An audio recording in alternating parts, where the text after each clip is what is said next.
Welcome to my very first Glam My Bride. We are going into the very natural soft glam. I have never met this bride before, so I did a very thorough consultation. While I was doing her hair, I did prep her with my favorite snail mucin mask, and I started with the Charlotte Tilbury Glow Toner. We wanted a very glowy glass-like skin. She has beautiful skin, so that was not an issue, so I prepped her with Embryolisse and then the Say bronzing drops, and I put those all over her face and all over her décolleté area. We wanted to have a very youthful glow to everything, so all of the products are going to reflect that finish. The Kiehl's Avocado Under Eye Treatment is my favorite for underneath makeup. And then I pushed all of that in with the Medicube Mini with the red light therapy just to calm her, give her a little microcurrent massage, just to feel good, and then push all of that beautiful skincare really, really deep inside of her skin. So then I used the Kosas Brow Gel just to push up her brows. She had a very thick, full brow, so we didn't really need a lot, just something to put them in place. Then I took the Anastasia Brow Wiz just to create a few natural hair strokes, just where she needed a little bit of extra fullness. I prepped her eyelids with the Hourglass Vanish Concealer. I very lightly carved out her brows. I don't do a very aggressive carve out. It's a very light carve out just to give the brows a little bit of pop off the skin. And then I prepped with the Huda Beauty setting powder. I like the talc setting powder. It makes everything glide on very smooth. Then I created like this beautiful little C shape on the outside of her eyes with the Makeup Forever Limitless Brown liner, and then I buffed it out with a Morphe blending brush to get that very, very smoky look, but I really wanted to redefine the outside edges of her eyes. A big concern of hers was making sure that her eyes popped and didn't look too small on camera, so with hooded eyes, I like to kind of create that with the liner. I used my Patrick Ta, these are the matte shadows. All of the shadows that I used in her eyes are from this. So I used the medium brown on the warm side to kind of buff everything together with that pencil that we laid down. And then I took the darker brown and just redefined on her lash line and buffed everything together. I took that bone shadow and then just buffed that right through the front of the eye just to give a slight lightness to the beginning of the eye to make everything really nice and poppy on camera. I don't know why I said the beginning of the eye, really the front edge of her lid around the inner corner. Then the hardest part of everything for most of my brides is going to be the tight line. We did the cream liner from Makeup Forever. I love my Makeup Forever pencils. They are so creamy, they stay forever. They are a true artist staple. If you don't have them in their kit, you need them. Like, you really need them. You need them right now. Then I go through, redefine everything with my shadows. A thing that I do quite a lot is I move on to steps and then come back to them because I think that's the whole part of creating a look, is making sure that you're going back and forth and adjusting as you move throughout the look. I then apply my favorite individual clusters. These are from Amazon. I will link them down below. They are my favorite cluster lashes. They're very, very lightweight, but they carry a very, very vast amount of sizes and also different types of curl and wispiness, so you can kind of customize your bride's lash, and they also don't feel like they want to rip their eyelids off. I clean up with Embryolisse any fallout shadow just to make sure she stays nice and moisturized. We're not stripping any of that beautiful skin prep off that we did. Then I take the dark shade from the Makeup by Mario contour stick. I apply this very sparingly and buff it out because I love to build on the skin, especially when we're doing a more natural look. I think building and underpainting are the keys to making sure that it looks very, very natural in person and on camera. So you'll see me, I just place this with like a little kind of domed brush, and then I buff out with the side of my Makeup by Mario, my F5 brush, which I love and would die without. Then I went in with the House Labs concealer. This is my new favorite concealer for my kit. It replaced the Nars Radiant Creamy Concealer. I keep saying that the House Labs concealer is what the Nars Radiant Concealer wish it was. It's what it promises to do, but like actually executes it very well. It stays all day and it is very, very hydrating. So I would not recommend this for anyone with oily skin, but for my brides that want just a bit of coverage, because I mean, she has beautiful skin. She doesn't really need a whole lot of makeup, a whole lot of high pigment. This is the perfect concealer to create those glass skin looks with.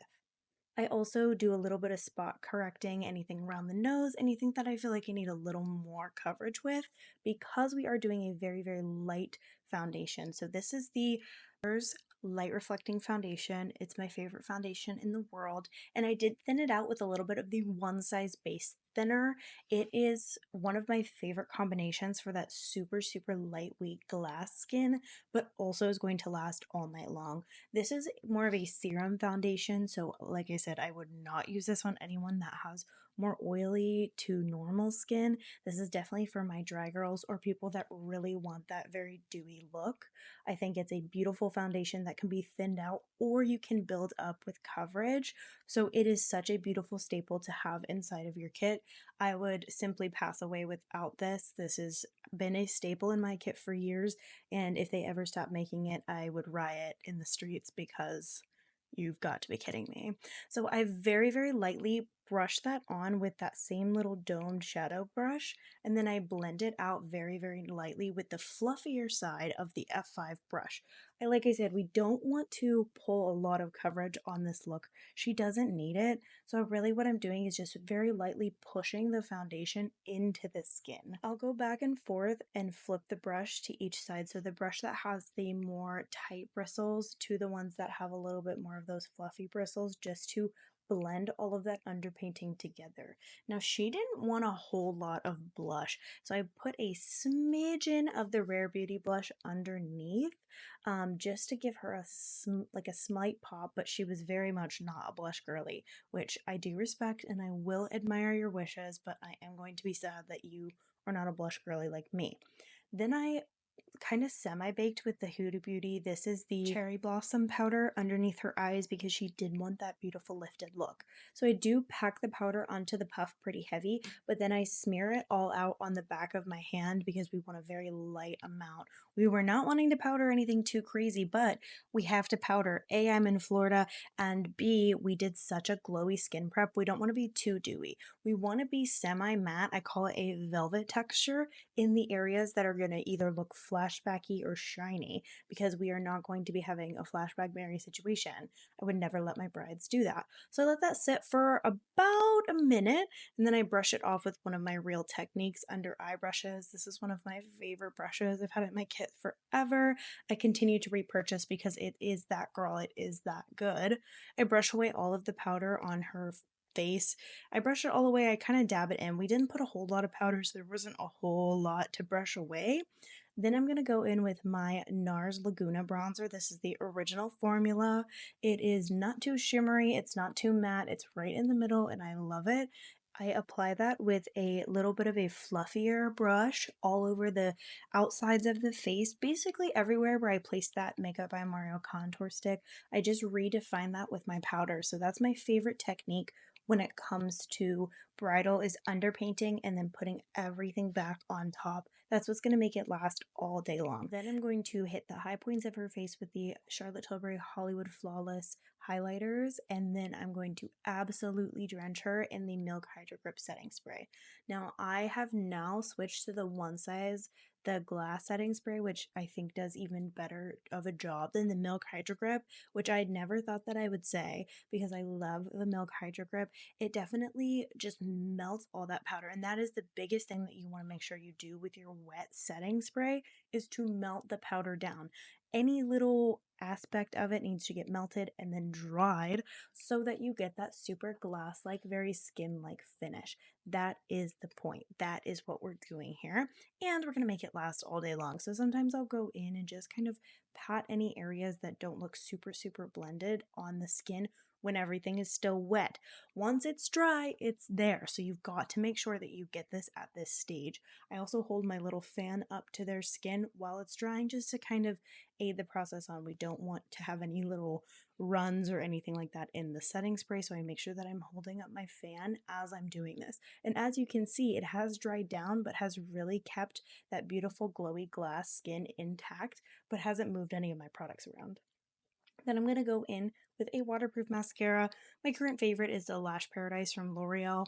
It is super wet and very black, which I absolutely love. I feel like sometimes that's kind of hard. I'm very picky about my mascaras. I've been using this one for about a year now, pretty consistently, and I love it, love it, love it.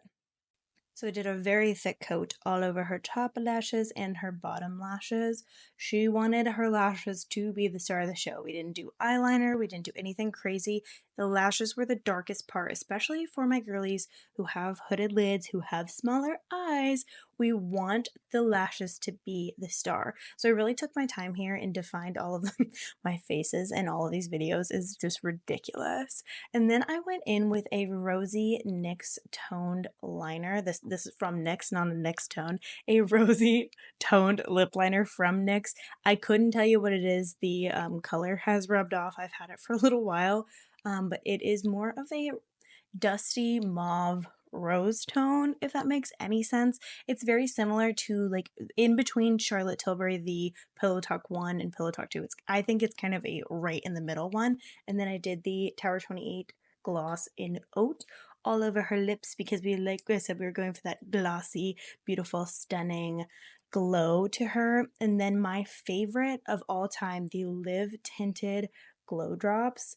I apply these all over everywhere. I wish I could put it all over my bride's body. It is stunning. It is beautiful. It makes the skin look like glass without being glittery. Because one thing about me is I really hate a glittery like body glow situation. I don't like the glitter. I think it's chunky and weird. Then I set the living absolute garbage out of everything with the one size setting spray, not just her face, but her décolleté area to make sure that nothing is going to move. When I say this setting spray is like glue, I am not kidding. You want to create a crust. That is the whole point of this. You can't just do like a and then it's done. You want to douse it. You want to make sure, especially in bridal, especially in Florida, it has to be on there. So the more setting spray, the better. The better results you're going to get when you use products the right way. And that product is meant to be really, really put on there. Okay. You Oh my look god! You did absolutely perfect. I look so pretty. You look so pretty. Yeah. Thank you so much. Welcome. I love it all. There's nothing that I would change. Nothing? Nothing. I love lip feels good, color feels good. Yeah. It's not like crazy. Yeah, very. I matched your natural lip color pretty much. I love it. I love it. I love it. Your brows are so beautiful. snatched. You look so pretty. I'll take. Obsessed. She looked so snatched. She is so beautiful on the inside and out. It was such a pleasure to be able to do her makeup on her wedding day. I love these natural glowy looks. That is my specialty, and the way that this was just like full chef's kiss in the photos. Oh, I got her wedding photos back and I cannot, I'm goofed and gagged, girl. But thanks for watching and I hope to see you in the next video.